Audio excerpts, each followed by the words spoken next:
ഇരിട്ടിയിലെ ഗതാഗതക്കുരുക്കിന് ശാശ്വത പരിഹാരം കാണുന്നതിന്റെ ഭാഗമായി നഗരസഭ, പോലീസ്, മോട്ടോർ വാഹന വകുപ്പ് എന്നിവയുടെ നേതൃത്വത്തിൽ വ്യാപാരികളുടെയും ഓട്ടോ മോട്ടോർ തൊഴിലാളി യൂണിയൻ പ്രതിനിധികളെയും ചേർത്തുകൊണ്ട് സംയുക്ത പരിശോധന നടന്നു. ഇരിട്ടി പാലം മുതൽ പേരാവൂർ റോഡ് സിവിൽ സ്റ്റേഷൻ വരെയുള്ള ഭാഗം, മട്ടന്നൂർ റോഡ് സൂര്യ സിൽക്സ് വരെയുള്ള പരിസരം എന്നിവിടങ്ങളിലെ പാർക്കിംഗ് സൗകര്യങ്ങളും റോഡരികിലെ അനധികൃത പാർക്കിംഗും സംഘം നേരിട്ടെത്തി പരിശോധിച്ചു.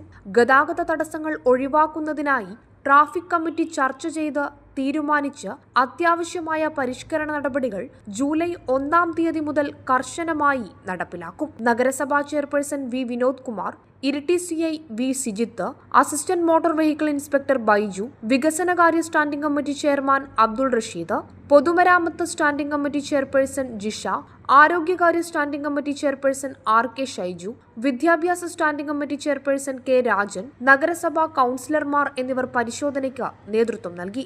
വിവിധ വ്യാപാരി സംഘടനകളുടെയും ട്രേഡ് യൂണിയനുകളുടെയും പ്രതിനിധികളും സംയുക്ത പരിശോധനയിൽ സജീവമായി പങ്കെടുത്തു.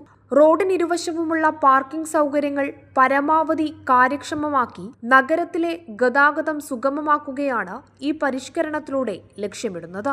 Prime vision news, Iritty.